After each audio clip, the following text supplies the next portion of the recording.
Welcome, everyone, to the I Am Transformed show, where we interview real people with real life transformations. If your own fears and insecurities are hindering you from pursuing your dreams, guess what? The wait is over. When you can change your mindset, you can change your life. Go after that life that you desire and deserve. I am your host, Dr. Veronica Outlaw, and I am here to help you proclaim I am transformed. Before we get started, let's hit that share button so we can share this blessing to as many people as we can. Now, during this 12-month series for this year, on the 16th of each month for 2021 at 6 p.m. Central Time, we're going live with an affiliate podcaster, Aspiring Authors Magazine, LLC. And my series is going to be on choosing a life that matters. And we're going to start that series by denouncing resolutions. So let's stop making New Year resolutions that only last a month or two, and let's start living intentionally, making no excuses. On today's show, I have Dr. Sara Thompson and Roxanne Wilkening of the Shedding the Weight podcast, and I have them with me to start off this conversation. We're first going to be talking about how your life can be a great story if it's not already a great story. It's not too late. So, what's your great story?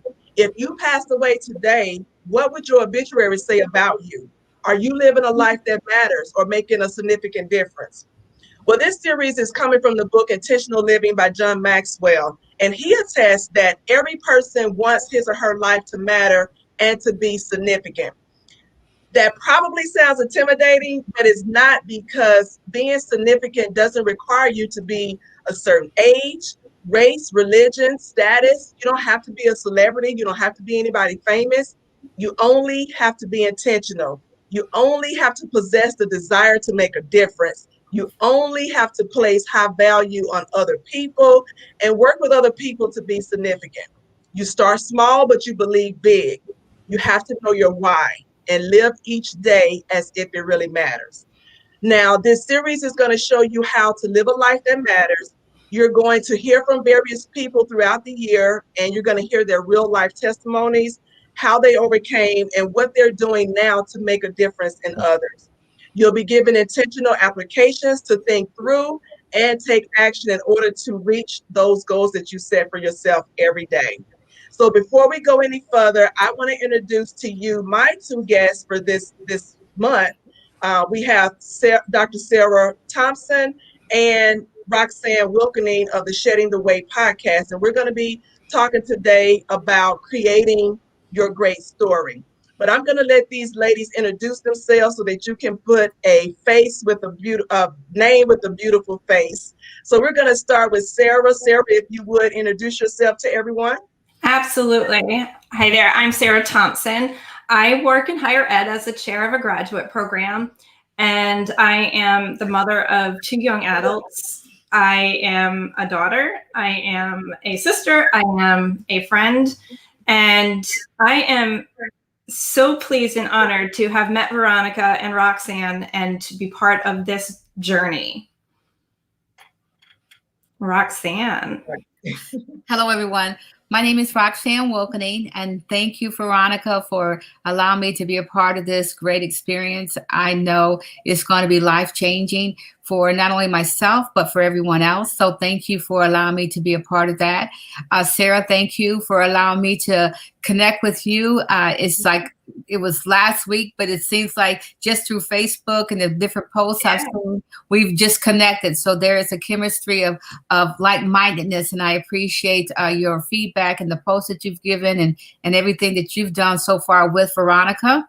Okay. To tell you about myself, I think I've been on a life journey. I've always been trying to find, to make a better Roxanne. A lot of my friends and family will say, you're always doing something, because I do like to learn and like to grow. Here recently, when I say recently, I'm the last quarter of 2020, I did start a podcast called Shedding the Weight.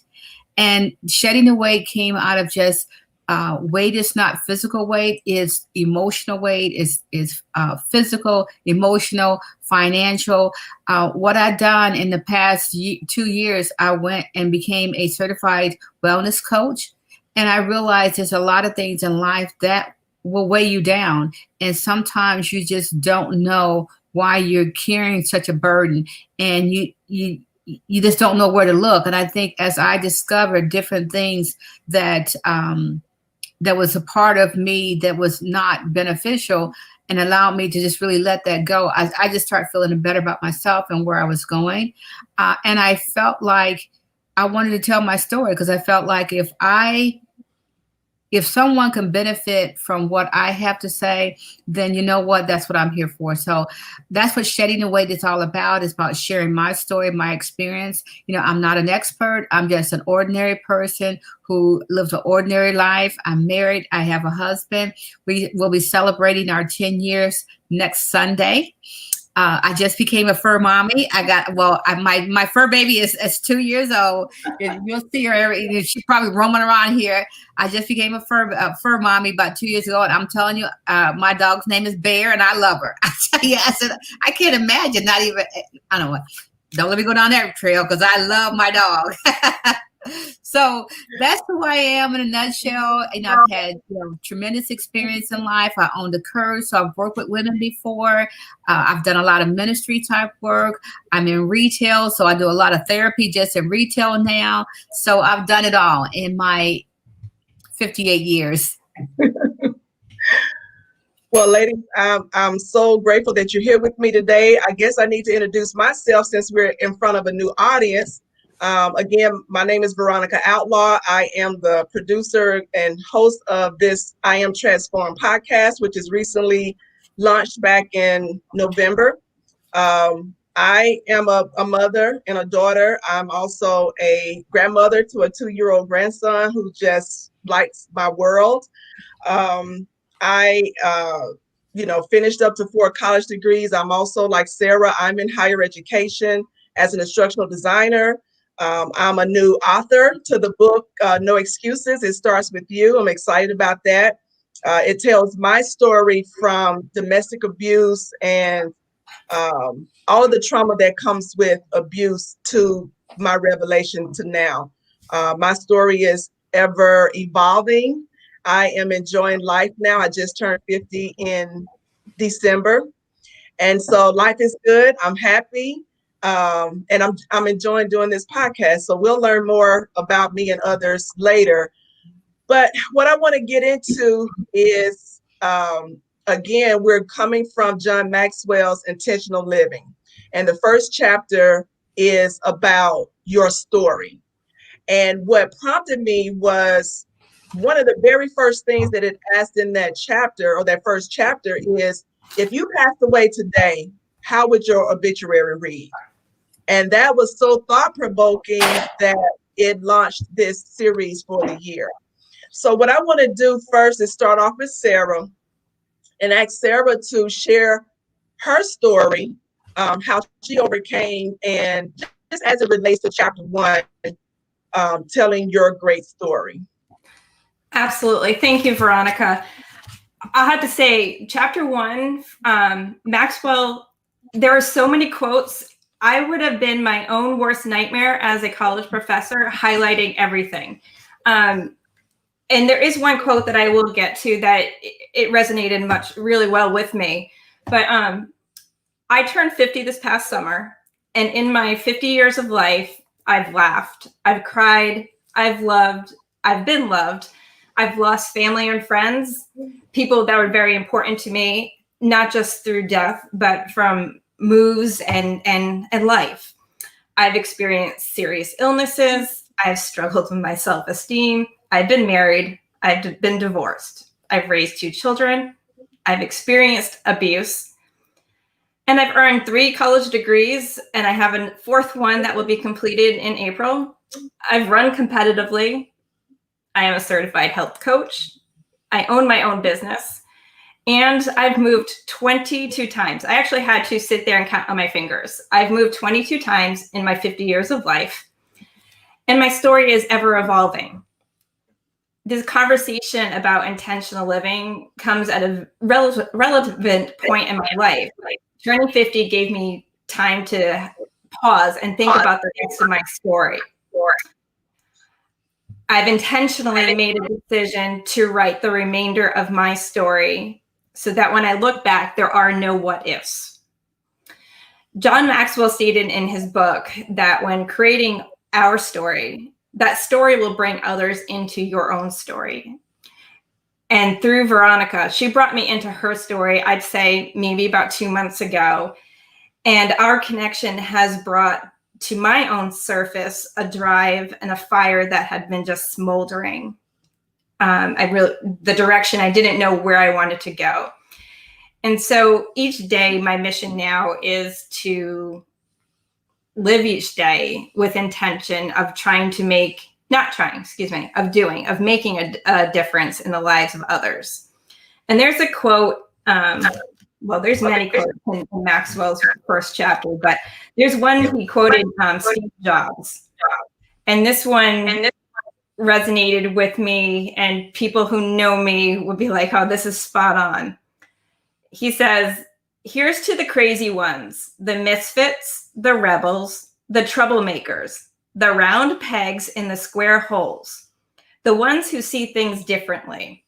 Because the people who are crazy enough to think they can change the world are the ones who do. And so that is kind of my foundation of where I'm going. There's been many times in my life where I felt like I did not fit in. Whether or not it was a behavior or thing I was thinking or what I was doing, I just felt like I didn't have a place. And quite honestly, once I met Veronica, and it took me a while. We made the connection, and it took me, I'd say, a couple of weeks to actually take the plunge, and that has started my story again.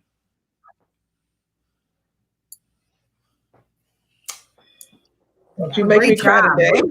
I know. So I'm like, gotta stop. That was a great story. I'm inspired already. Thank you. Thank you, Sarah. Yes. Okay, so how my story began, I think, as I said earlier, I really have been living a story my whole life. I think I've been trying to discover who Roxanne is.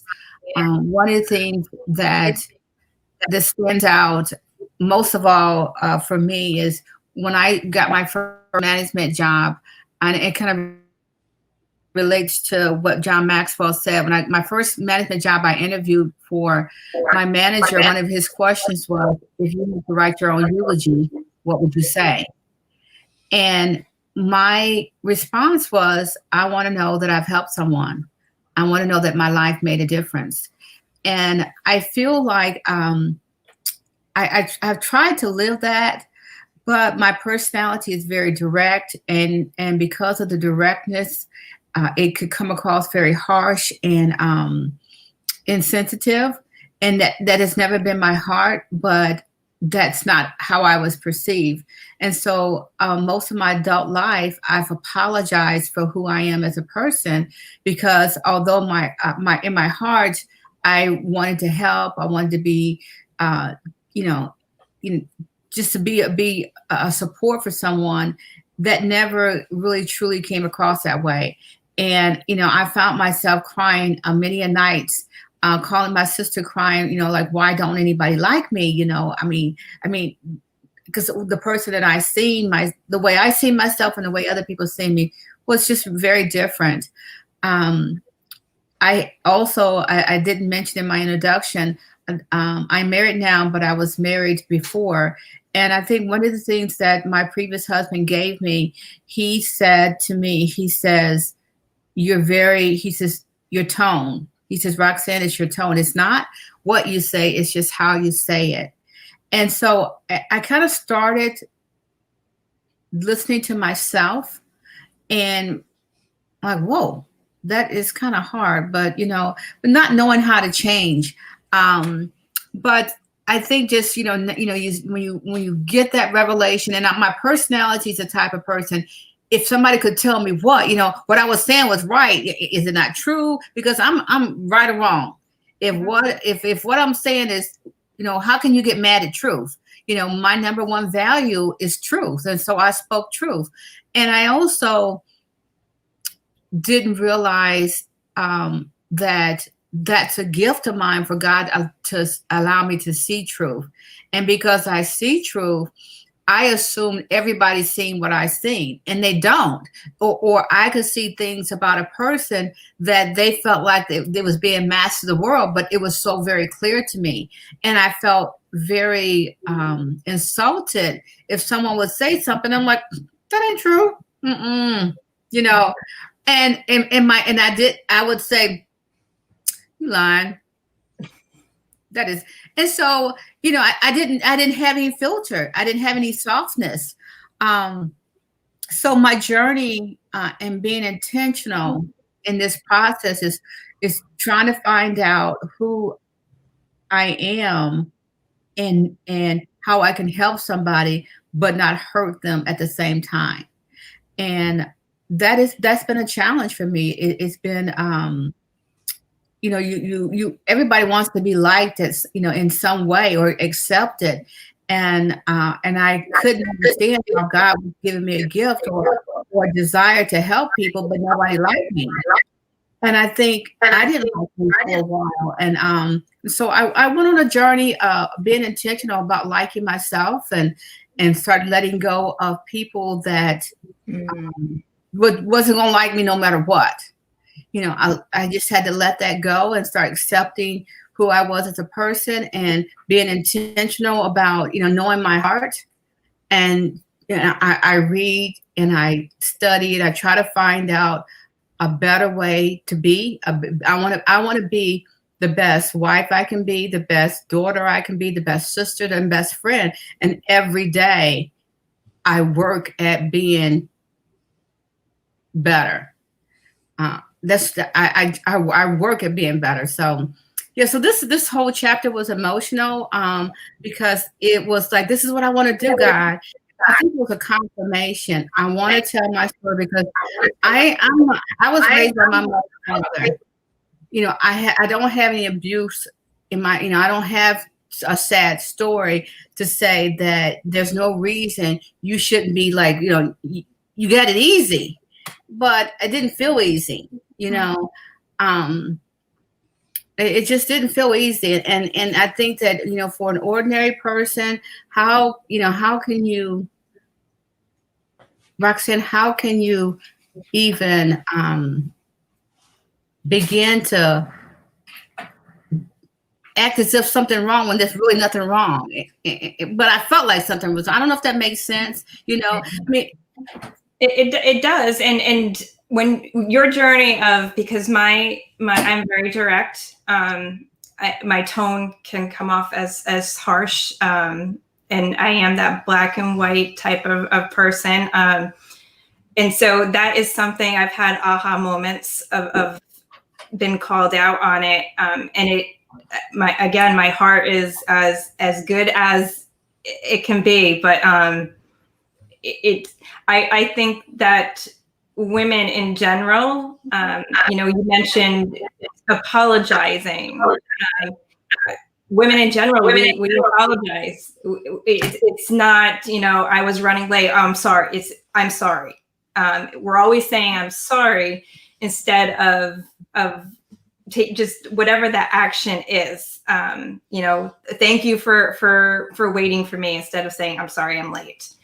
But I hear you. I think it's a journey that we could go on together.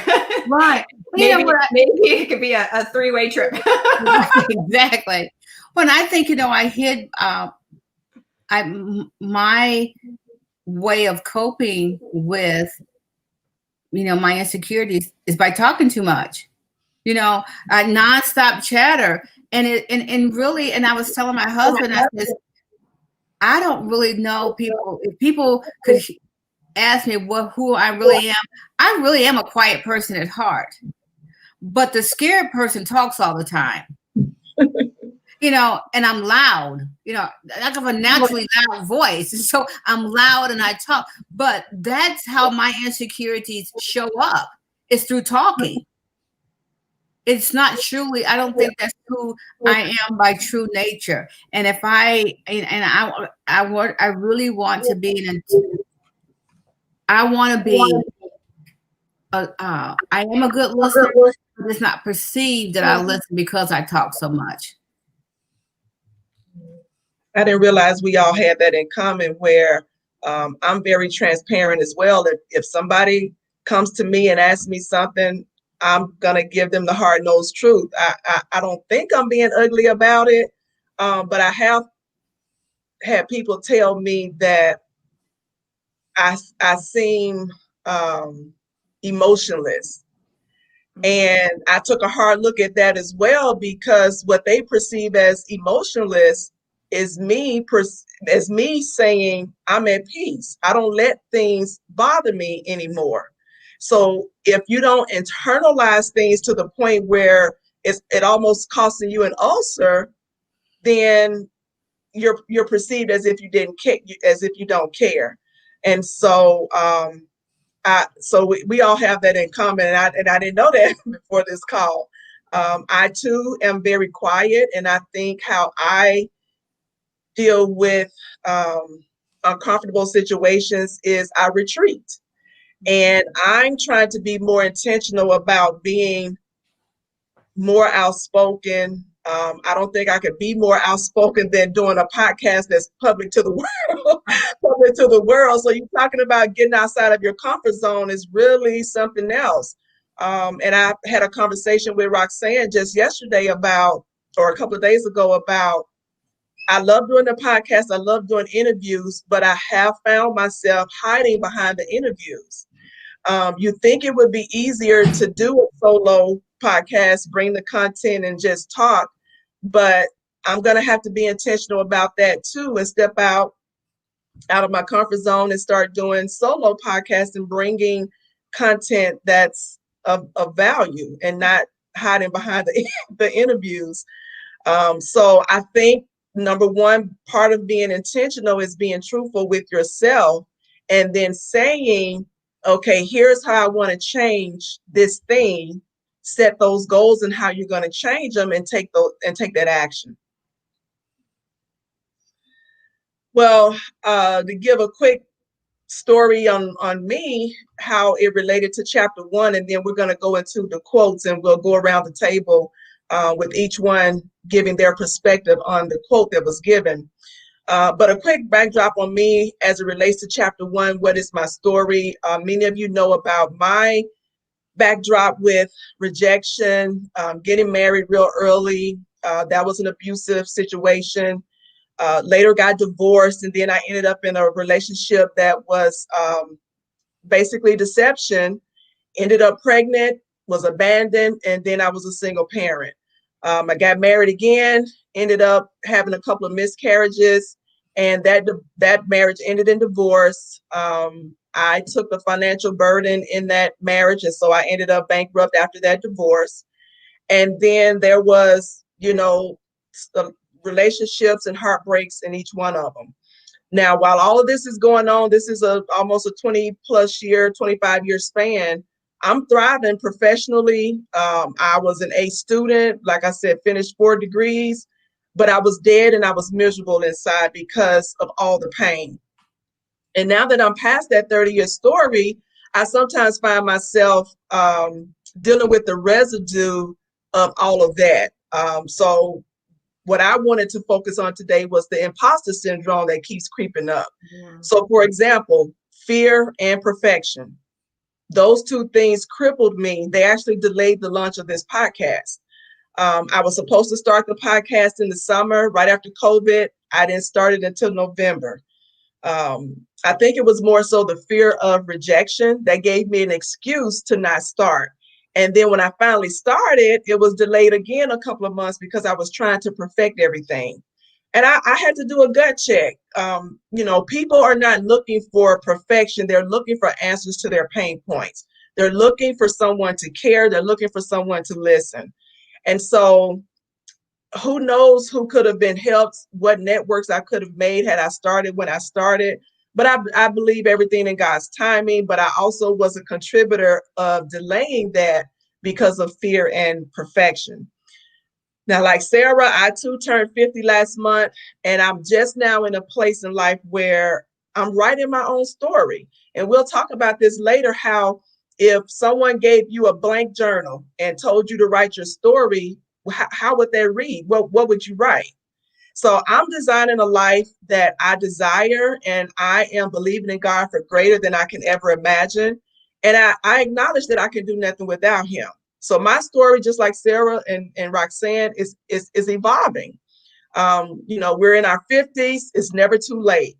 And so I got here because of how another abused survivor who's no longer with us today, her name is Sister Josephine Prescott. She was an abused wife. Long story short, her husband shot her several times in the upper body, left her a quadriplegic for over 30 years before her death. And upon meeting her, my pastor and his wife decided I should meet her because I was in a very dark place when I found my church home 6 years ago. Well, that meeting with her changed my life. She's quadriplegic. All she can move is her mouth and what came out. And what she shared with me changed the trajectory of my life. She didn't have to do that, but she is the epitome of the example that I want to use when we're talking about a life of significance. Her story changed my life, and 6 years later, I'm still trying to make an impact as well. And so because she shared with me, I spend my days paying it forward, one person at a time.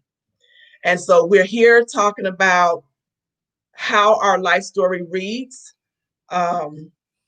choosing a life that matters, what is significant. And so we're going to go ahead and go into the first quote, and then Sara will start with you. In the book, it says, to be significant, all you have to do is make a difference with others, wherever you are, with whatever you have, day by day. So the question I have for you ladies is, what do you intentionally do to be significant every day? I'm going to get to that question. My heart is just panging because I only met Sis Joe through your book and reading, her story and her resilience and fortitude to just keep going. It's gotta make you think. It just has to. So I'm like, I gotta. Whew. Let me tell you, Sister Joe, for almost 30 years before her death, in that time frame, she was a quadriplegic. She finished a college degree, a bachelor's degree. It took her several years. I can't remember exactly. I think it was more than 15 years, but she finished it. Her daughter rolled her across the stage in her wheelchair to get her diploma. And I can't remember if it was psychology or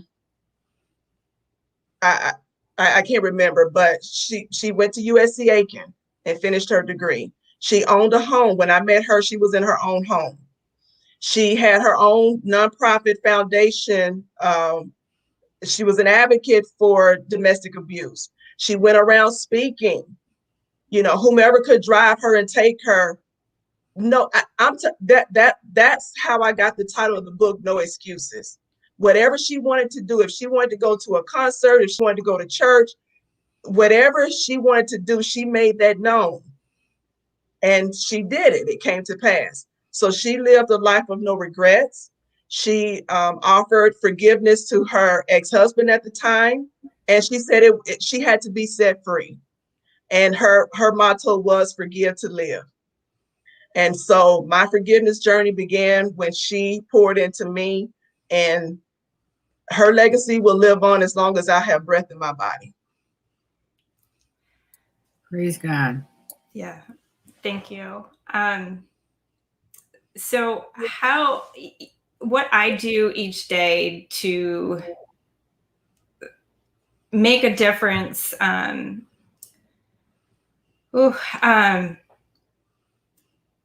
and this is definitely a work in progress for me. The forgiveness part for things from the past is definitely a work in progress for me. I haven't met where I would like to be, but it is something that I'm working towards. I'm a helper by nature, and I am starting the days thinking of approaching it as how I can help another person, and it can be the smallest gesture of showing people that you are caring, you're paying attention.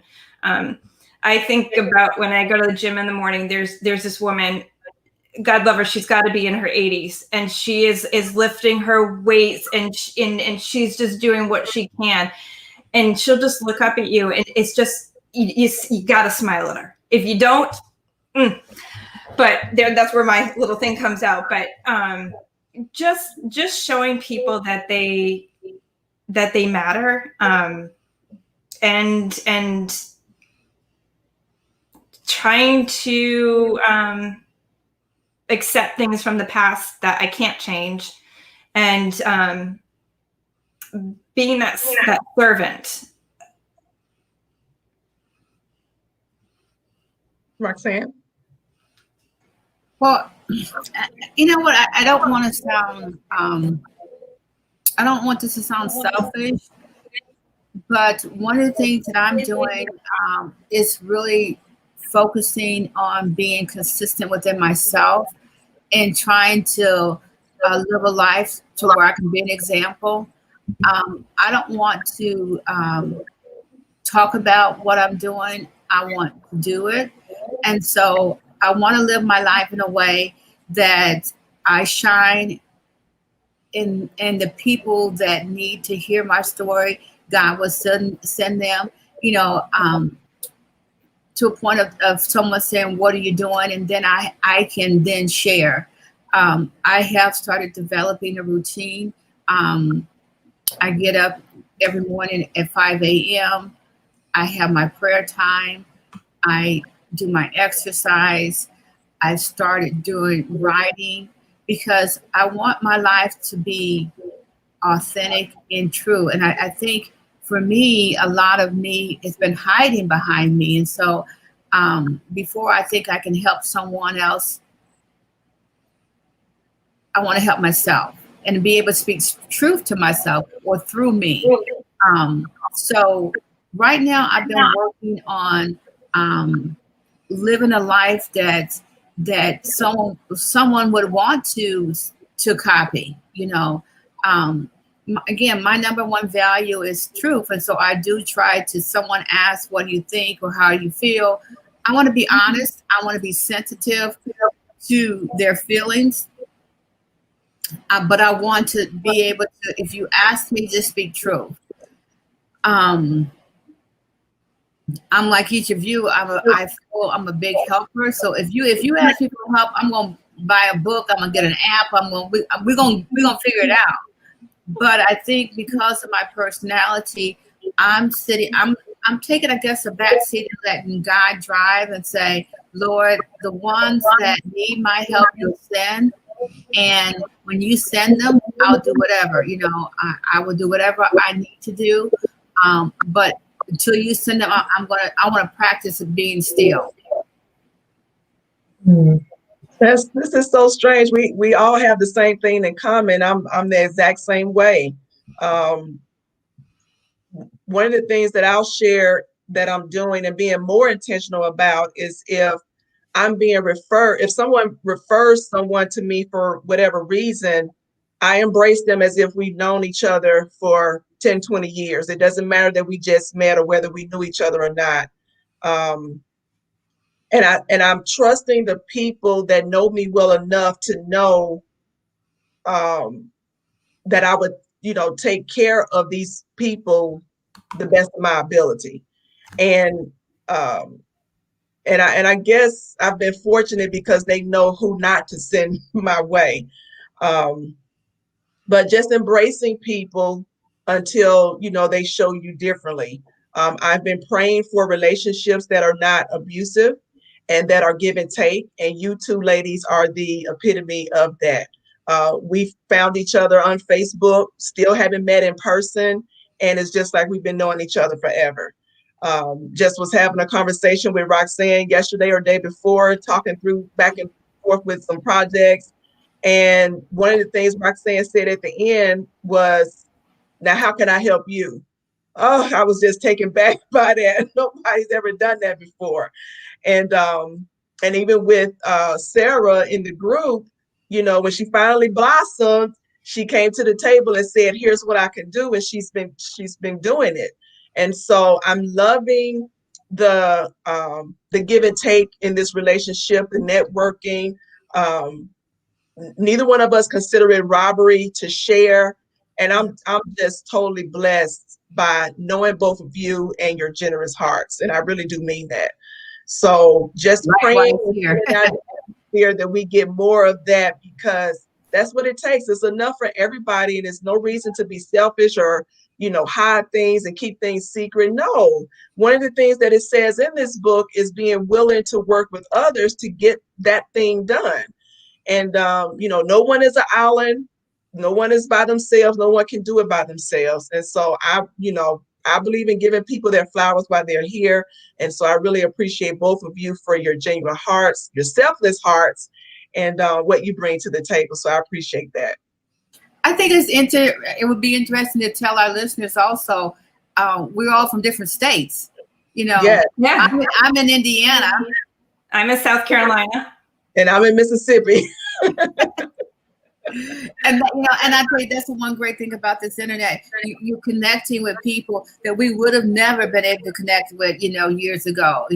I mean, through two different states. It's just to me, it's just amazing. And as I was talking to Veronica, there are some common connections because my father's from Mississippi, and that's where her family's at. And so it's, I don't know, that 6 degree of separation is really, really unique. So I wanted to kind of dovetail to say, even if we were in the same city, there's no threat because there's more than enough to go around. But because of the fact that, we can do what we do, and, our group, we could even, our spirit influence is different, so, or it could be the same. But you know what? The more we touch, the more people that it impacted and infected, the better off I think the world is going to be. Exactly. Absolutely. We're all helpers, and the information that we share within our own particular groups, if that can be used in a different group and reach more people, then that is what we're doing. That is our mission. That's what it's all about, right? That's right. That's right. Well, let's I want to say one more thing. And I also feel like that for me, I'll say, if God, I'm not getting monetary, no monetization out of what I'm doing at this point, but I feel like I've gotten it back the other way. God makes sure, I got a roof over my head. I got food to eat. I have a car to drive. And so I am just not worried about how God's going to bless me, because my feeling is if he can get it to me, he'll get it through me, and then he'll get it back to me to get through to other people. So right. That's a blessing. I believe it too. I believe when you do things with great intention, you can't help but get it back. You're not doing it with selfish motives, so you can't help but get it back. Absolutely. Let's go to the second quote, where it says, when you intentionally use your everyday life to bring out a positive change in the lives of others, you begin to live a life that matters. So my question to you ladies is, what positive change did you make in someone else's life this month or even this past week? Roxanne, do you want to go first? No, you never won. You go ahead. So, Veronica and I are both in education, and as anyone who is watching the news and reading any articles, watching any type of television, you know that education has been greatly affected by COVID. Teachers, K through 12 teachers, are really facing some terrible challenges. So I belong to a couple of groups, and when we met this past week, we have breakout sessions. There was a K through 12 teacher, I believe she was third grade, a special ed teacher, and all her students are virtual. And mind you, so we're talking third graders who are special needs of some level. And she's like, I need out. She's like, I need a change. I love teaching, but I just can't do this. Like, I'm not meeting the needs. And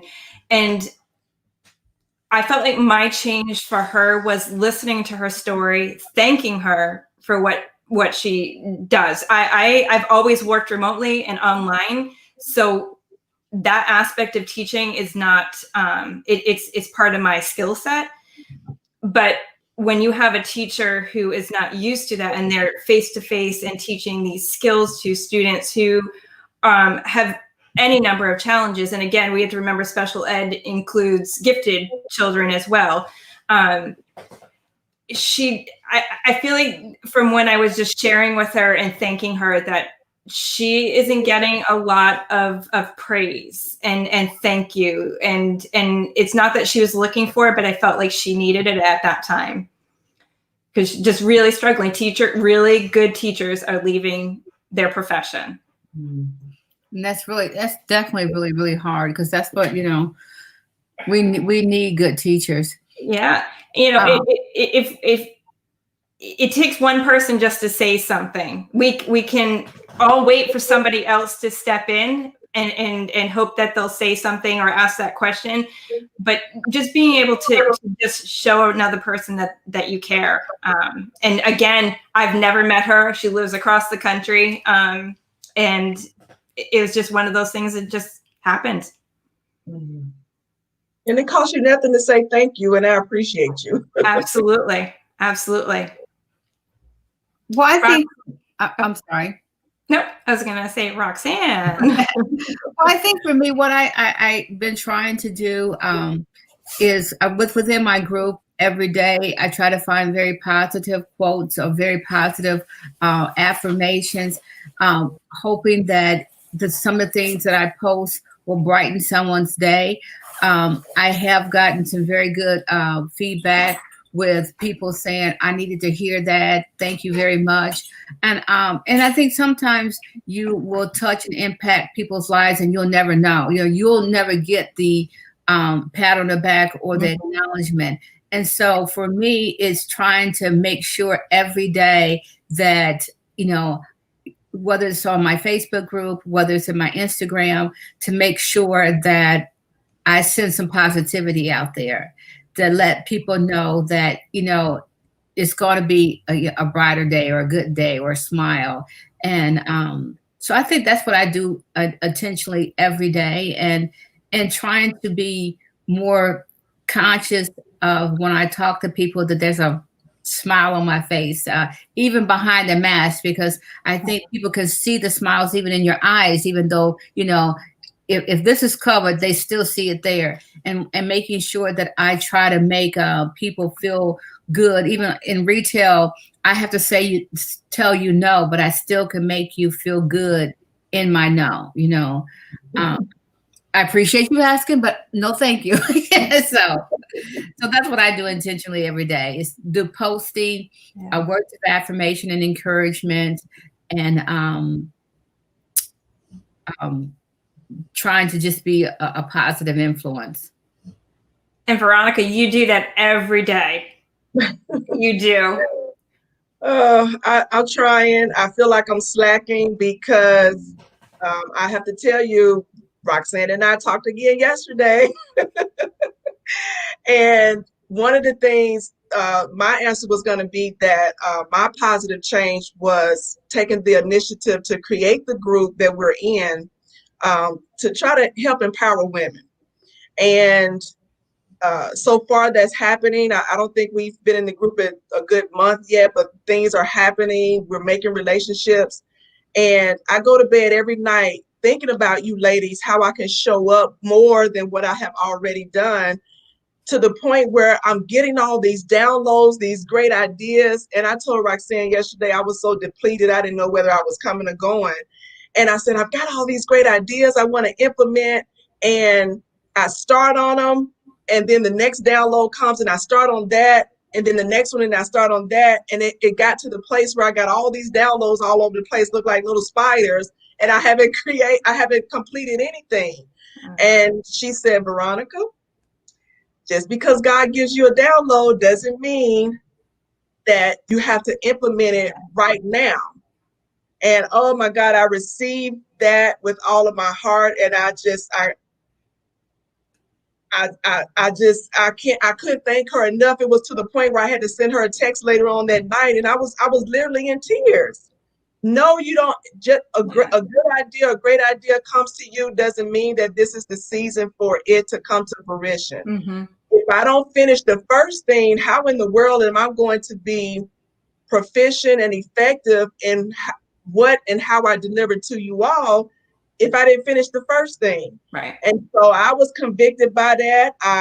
I'm apologizing to y'all right now. My heart is in a good place, but I have to take a step back and structure and organize and do the first thing first. But it's just like, oh my God, all of these great ideas, and we all need, all of the little pieces, and I want it to happen now. And then I said, okay, if I try to do everything right now, everybody's just going to be overwhelmed. I'm going to be overwhelmed. And sure enough, that's what happened. It happened to the place of depletion, to the point where I was questioning the value in what I was doing.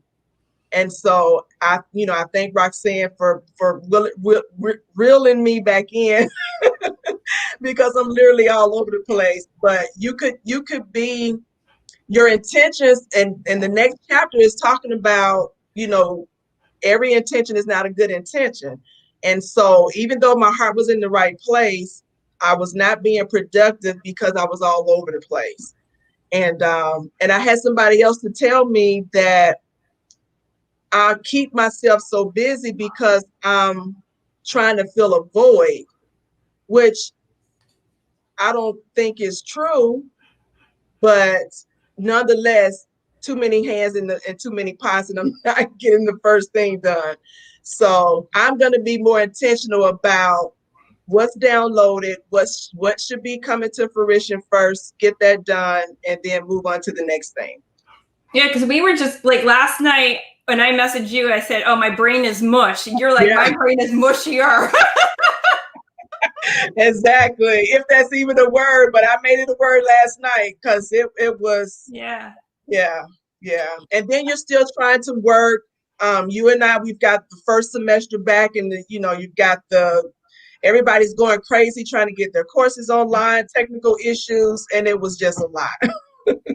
One of the things that, and I can't remember which of John Maxwell's book I read it in, or maybe it's one of his tapes. One of the things that he said that when he gets these ideas or quotes or anything, like he would take his stuff, his books he reads, highlight it, and then I guess his secretary will record this and put it in a say like a notebook or a file. And he says he then takes that information to his meditation room, and that's what he meditate on. And so what I have gotten into the habit of doing when I get all these ideas, whether it's for a podcast, I want to do this, want to do that, and I write it down. And I'm trying to really just, okay, let me pray about it. Is this the time or the season? And, I look at, is it for me? Is it something I can delegate? Is it something that maybe I can pass on? Because again, when you are a person that I feel that God gives things to, because he give it to us doesn't mean we have to be the one to do it. Mm-hmm. And so I think that's important for me. I'm learning delegating and learning to let go, and learning that let somebody help you. I did a podcast, ask for HELP, help, ask for help, because we want to do it all ourselves when we can't. We just to do it. And like you said, we'll spread ourselves too thin. And so be intentional about what's coming to you and what's for you and what's not. And part of our intentional living is that self-care piece that is inherently important, whatever that self-care is for you. And again, as females, we tend to just keep going. And there's, at the end of the day, you're just exhausted because you've done for everyone else. But we need to be able to do for us and not feel guilty. Exactly. And I've got to be more intentional in that area too. Because if I don't take care of me, I can't pour from an empty cup.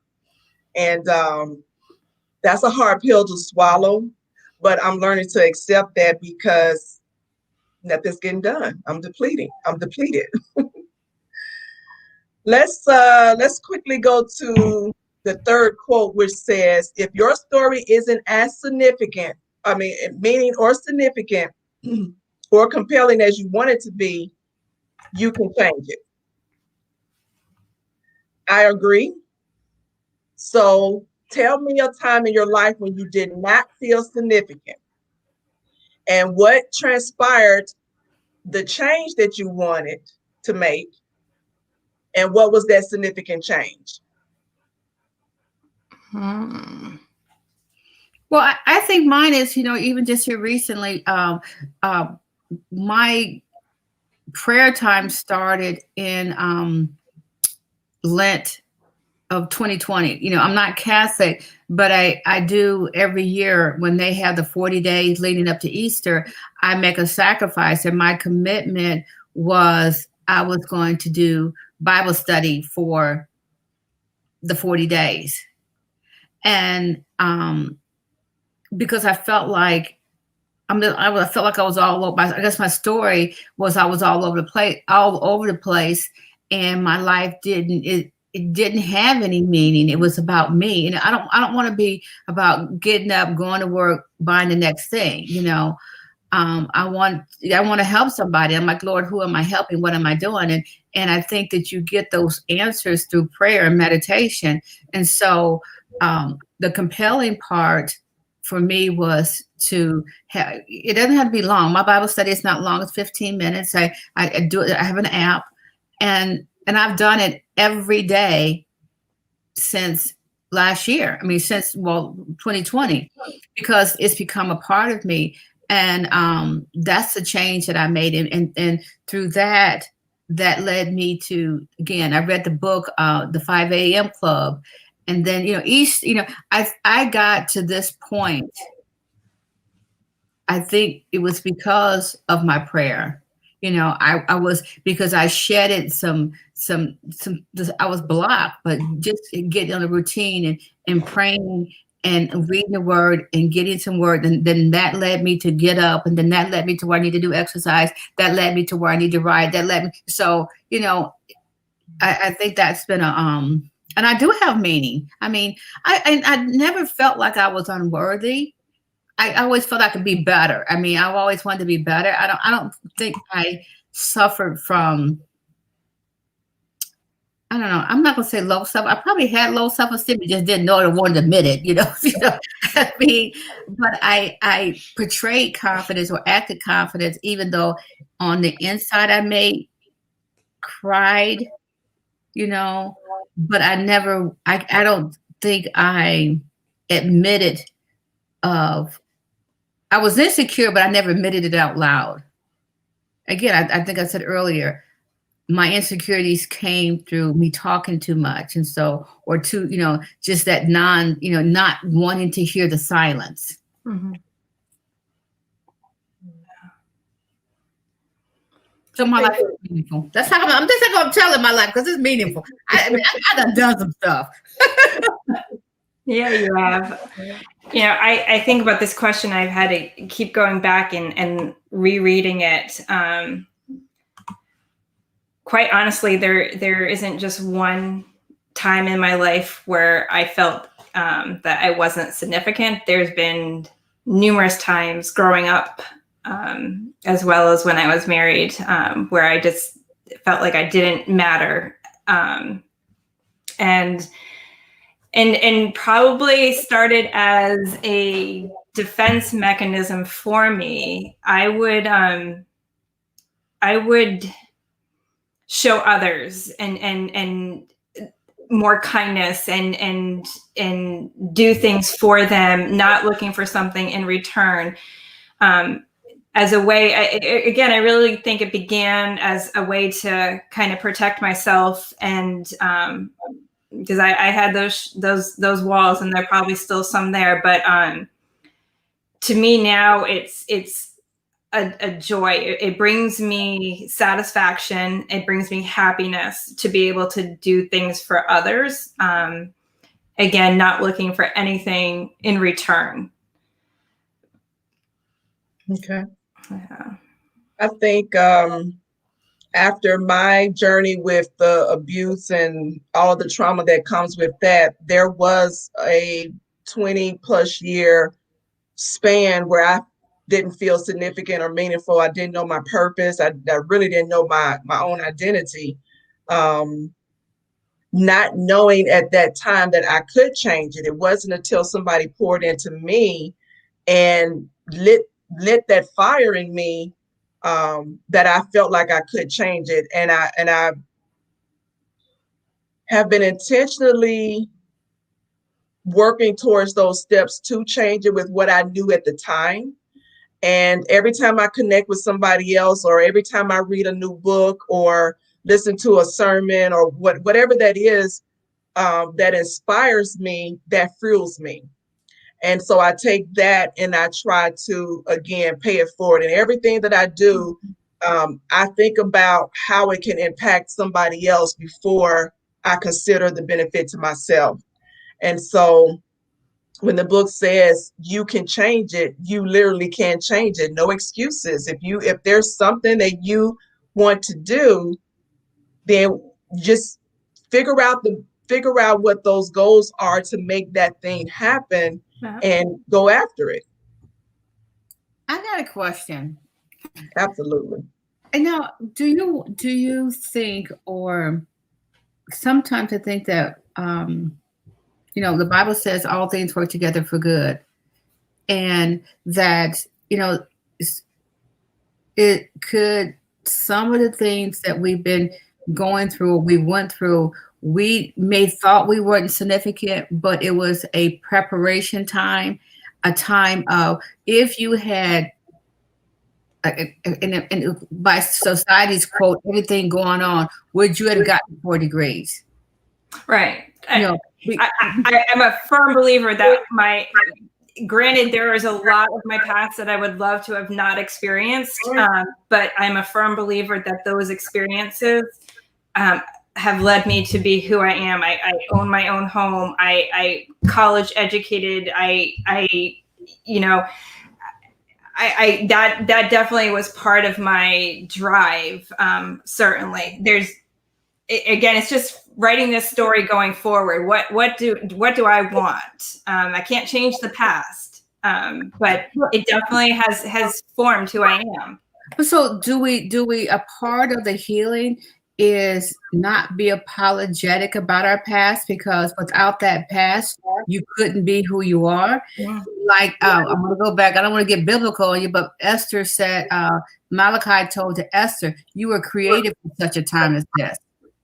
And so could it be, I think a part of enemy, negative thought, ego, whatever, it wants us to think that we wasted or we lost, or a part of what we had was insignificant. But I needed to be who I was in order to be who I am. And without that, so I don't want to apologize. I don't want to, I needed, I needed everything that I had, all those things that I went through. I needed that in order to be here today. Mm-hmm. And I guess I wanted to look at it as a great opportunity and a blessing to have experienced it, and and be on this side of it. I don't understand it right, but sometimes we are apologetic. I used to apologize all the time, Roxanne, and I no longer apologize because it is what it is. I can't do anything about it. And one of the things that before I started really going public was the fear of rejection. And then that was a long journey I had to get through, that my story is not meant for everybody. And then I started feeling guilty. And then it got to a place where I said, you know what? This happened to me. I don't question why. But what made me feel good about it was in saying I was chosen. I was chosen to go through all of that to get to this magnificent place that I still think is before me. I'm speaking that into existence. Whatever I can plan or try to plan for myself is going to be nothing compared to the blessings that I will receive. And I do believe that I will receive them. So I choose to believe I was chosen. I'm special. You are. Well, actually, I think we have to. I think we start. Yeah. I think if a part of that growth is not denying who we are, what we went through, but telling that story about it.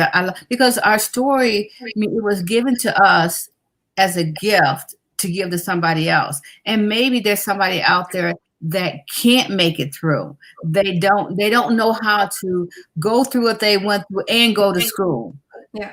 Go through they went through and still be a good mom or a good friend. And you guys are an example of how you still can be an A student, an educated woman, and have been in a relationship that was it didn't drive you to drugs, it didn't drive you to drinking, it didn't drive you to alcohol.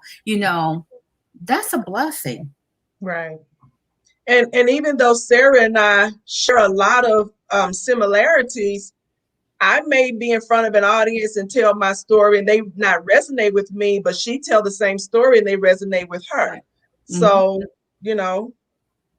I just go with it. And there's only a few people in my life that I've shared the abuses that I have experienced. And I find myself more vocal about it. Domestic violence, it is something that I'm passionate about. It should never, ever happen. And I'm finding myself putting myself out there more, speaking about it. And again, it's that one thing, because, and I don't want to spiel off into it because Veronica and I will be chatting about that in a few weeks, but turning a blind eye and not thinking that it's not happening on your street or within your community. Again, it just takes that one person to share their story so you can make that connection. And again, just listening. You don't need to have the answers for that person. You need to be able to just listen. Right. Or it's kind of like the Me Too movement. It's like just saying Me Too. I mean, it's just being able to for someone to be able to identify, I've been there. Right. So, empathy. Yep. Mm-hmm. Let's quickly go through these last three. The next one is quote 4. If you want to live a life that matters, don't start when you get good. Start now so that you become good. So my question is, what did you start that you were not good at, but you started anyway? And I'll go first and say this podcast, because I toiled over that for months and still trying to be perfect, and it's still not perfect, but it's out there and I'm learning as I go. So, well, I can say the same thing. The podcast, I'm a very creative person, but I'm not a strong structural writing person. And one of the things that I forced myself to do, my podcasts are written out. They could ultimately become a post, or maybe there's a book inside me, who knows? But I wasn't good. I mean, I'm probably not good at not talking. That's what I want to be good at. That's what it is. I'm not good at not talking. I'm gonna tell you something. I'll take mine professionally, and my fourth degree will be in a master's in education with learning design and technology. And a key component is all the authoring tools. And that imposter syndrome, I spoke about it a few weeks ago. That kind of creeps it on me, but I just keep plugging away. I wasn't good at it, and I look back at my first project and I say, what were you thinking? But as I keep practicing and keep doing, it is getting much, much better. Mm-hmm. I purposely, Veronica, if you would listen to my first podcast, and even I think I'm on 13, I can see the difference. I mean, I purposely kept them on there, and even the one I just recorded last week. I didn't think I needed my sound piece, and that thing is there for a reason. You hear me puffing, but I said, I'm not going to record it. It's a learning process. My website is not perfect. There's some things that still, and I had to learn with today's society is if you make a mistake, there's somebody going to tell you. If you misspell a word, and you can go right while somebody's talking and fix something, and you have to be okay with it. Mm-hmm. Yeah. Because at the end of the day, like I said earlier, it's not about perfection, but it's about the content that you're sharing. People are interested in resolutions to their pain points. Mm-hmm. And so if we're running around worrying about the missing period and the grammar and the spelling, you're going to miss the point. But like I said, it always can get better as we go forward. I had a neighbor, I was saying, well, what if they don't like it? It was another project I was on. She said, well, it wasn't for them. Right. If somebody turns on our right now, they listen through and they go, they ain't saying nothing. It's not for you. Right. Yeah. Okay. Right. Yeah. And it took me a long time to get there. If it's not for you, then that's fine. Keep going. It is for somebody, but don't stop. Right. Mm-hmm. And I'm not going to take it personal. No. Mm-hmm. We're not going to please everyone. Yeah. I seek out my inner group. How was it? What do you think? What I can do? Both of my sisters are my critiquer. I have a mentor that definitely go through and go, you need to slow down. You need to speed up. You need to do this. You need to do that.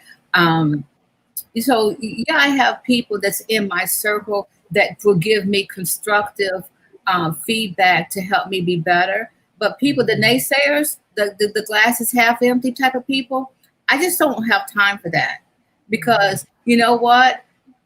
I'm doing it. Okay, you ain't on here, are you? Or where you at?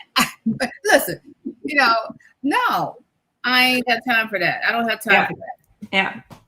We here. That's right. We are doing. We're doing it. We're intentional. Which takes us into quote 5. Action is what converts human dreams into significance. And so the question is, name something that you desired to do or you dreamed about, and it came to fruition after you took action. So we tend to dream about these things and think they're supposed to just happen in midair, but you have to take intentional action for that thing to come to life. So what action did you take to convert that dream? To have that thing that you were dreaming about or desire come to fruition? I would say I wanted my doctoral degree. I wanted it bad. I could taste it, and I was not in a very good position in my life. If anyone had told me to really think about it, I probably had no business entering into a doctoral program with everything else that was going on in my life, but I was not going to let that stop me. I worked through some terrible situations and circumstances and continued plugging away until I sat there through my dissertation, giving my oral defense, crying.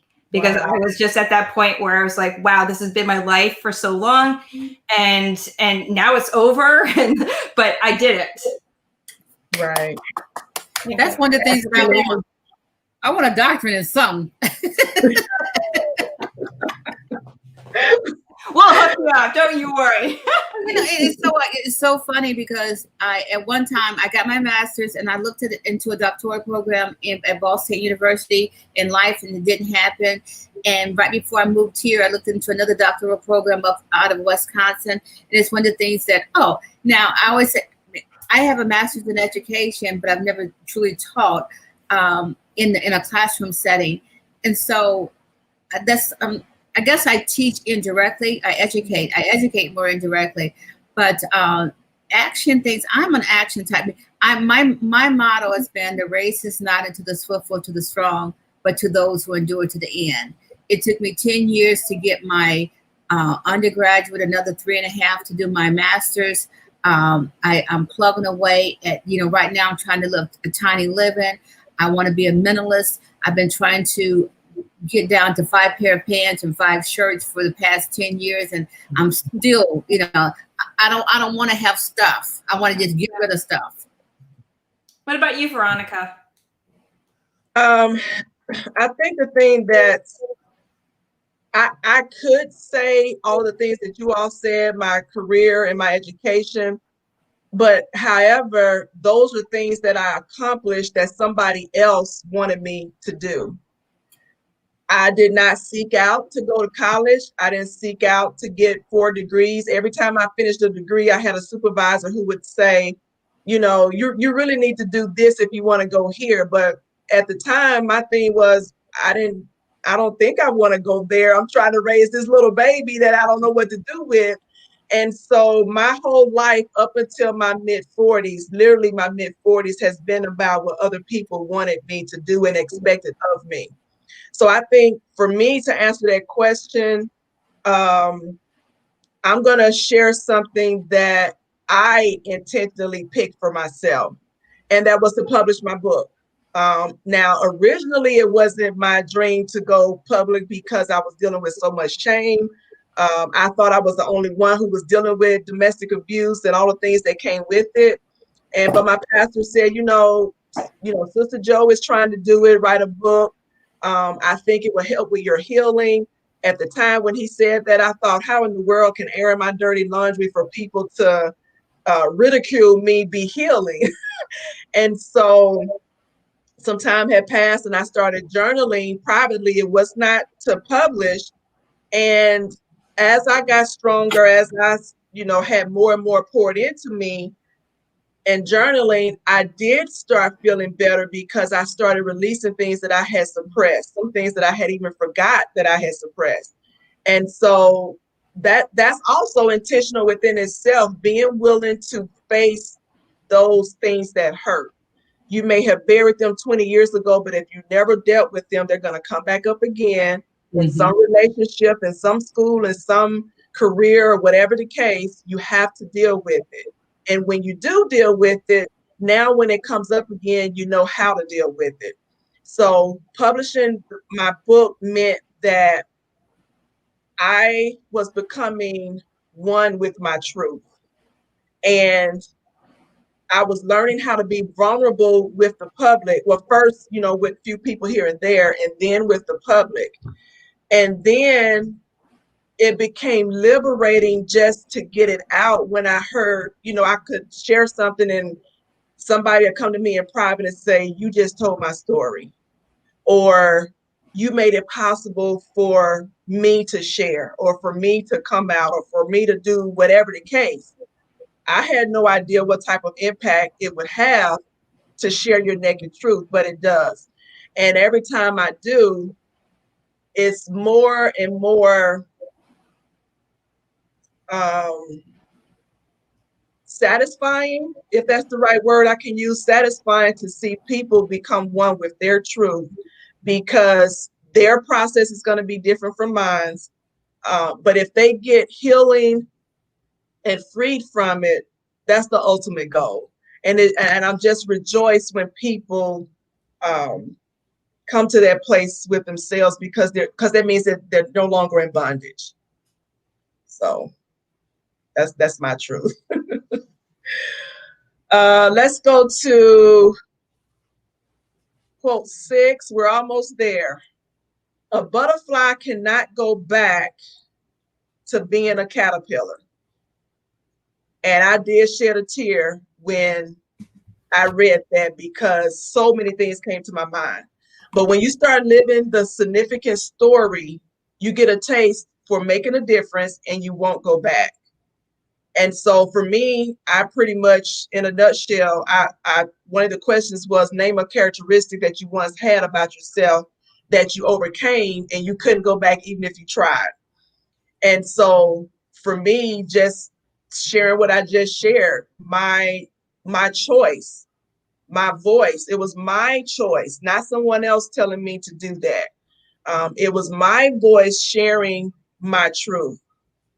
You know, yes, in the beginning, I thought about who it may hurt by coming out, but at the end of the day, they have a mouth too. They can share they can share their story. But it was my truth, and whatever God sees fit to do with that, that's what I have committed to do. So if I had to go back, I mean, if I had the opportunity to go back, I think the one characteristics would be not to be silent. You never know what you share. Somebody else in the room, of 5 or 10 or 100, somebody's going to share the same thing, and you're going to resonate with them and set them free as well. So my one thing would be not to be silent. I'm going to second that.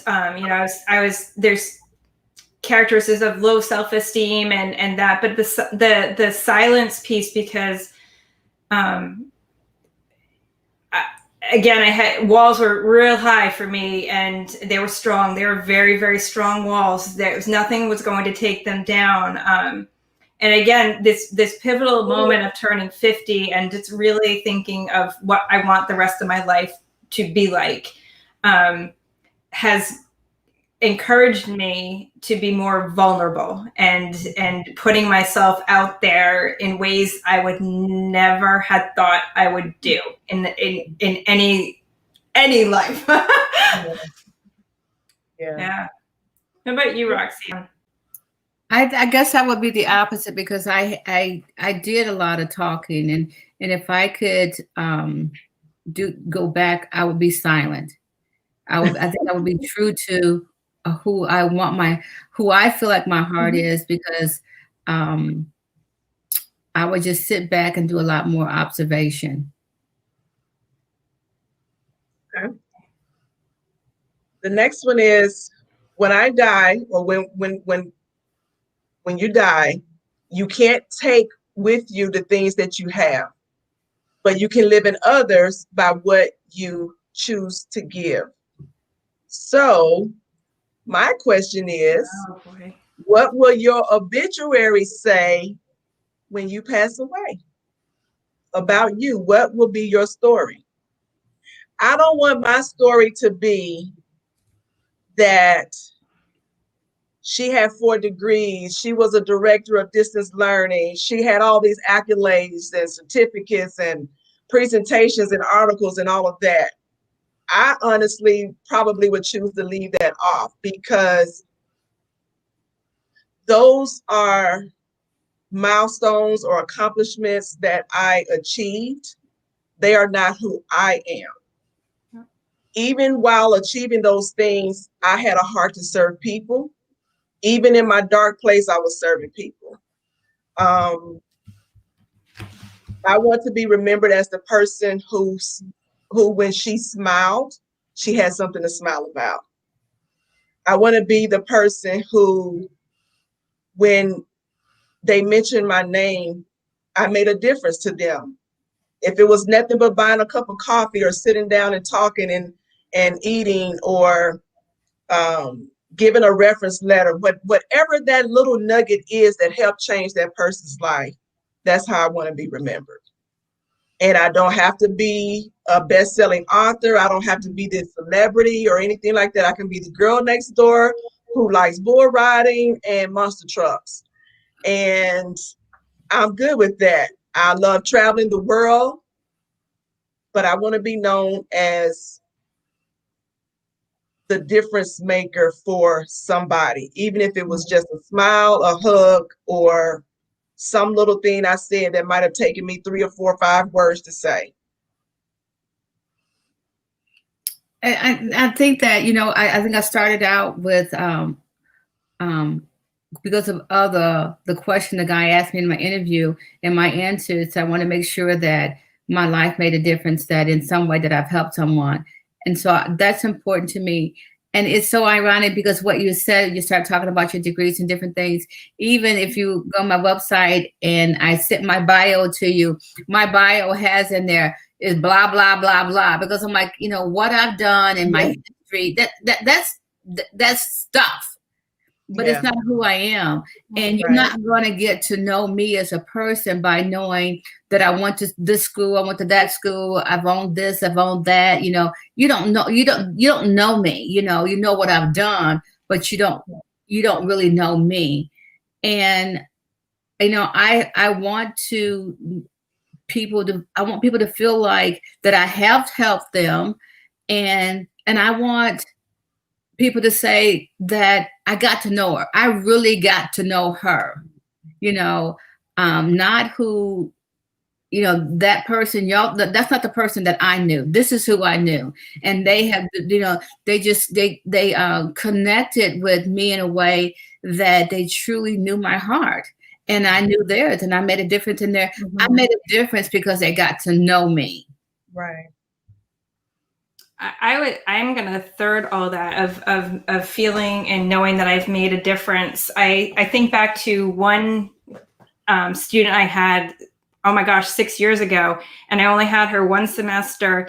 And to this day, we still remain in touch just because of the impact that I made on her. I don't know what I did. I just taught. I was the professor. I knew the content, but for some reason there was that connection. And you know, over the Christmas holiday, she was sharing with me pictures of her newborn, and so I just know when that I've made a difference to certain students, and I want to continue making a difference, and know, and I don't need to know that I did do that. I just want to be able to do that. Right. That's it. That's good. You know, I don't want to do this so someone can say I did it. I just want to know that God knows that I did it, you know. And someone feels that because of what I did, their life is just a little easier, you know. And that's important to me. I don't want to be a burden to nobody. You know.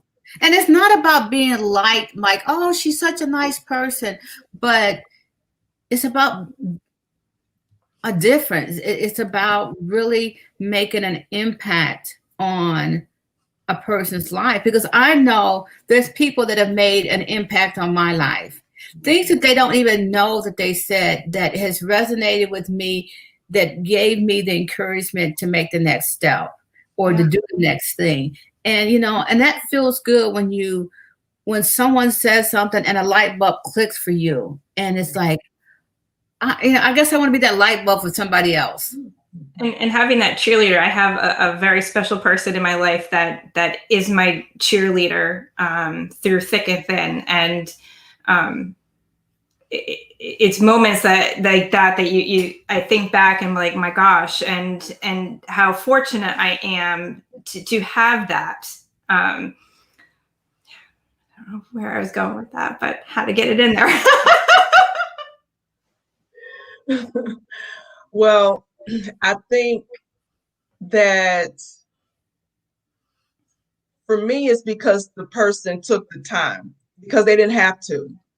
And when you're doing something that you don't have to do, and when you do it, you're not expecting something in return, that's when it's genuine. You know, for me. And so if you're going to help somebody, do it without blasting it all over Facebook or, you know, expecting a pat on the back, because that's not what it's about. You do it with a genuine heart.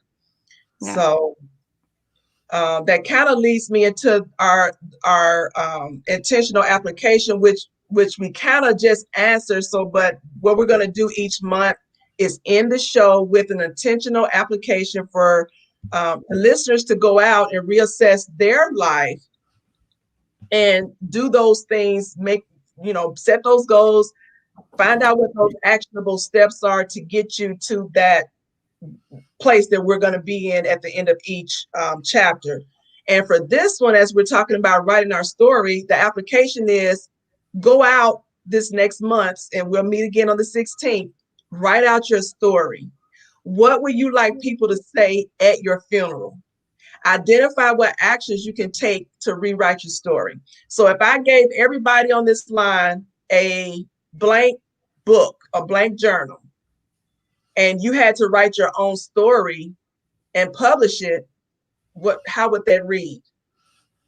I mean, to me, that's very thought-provoking. It makes you assess what are you doing now? How are you making a difference? Are you a mean person? Are you a nice person? Are you sad all the time? Are you happy all the time? Just all these little components that lead to the next thing. And so unless you ladies have any last remarks, that's what I'm going to leave with everyone, to go out over the next month and write their own story. Be intentional, be purposeful, be honest, become one with your truth, and write that out. If that story looks ugly to you today, you can change that tomorrow. You can change that next week. So don't be intimidated by writing it. Don't overthink it. Write your story as it is now. If you don't like it, how can you change it? How do you want to change it? Any last words? That's it. It's been wonderful, ladies.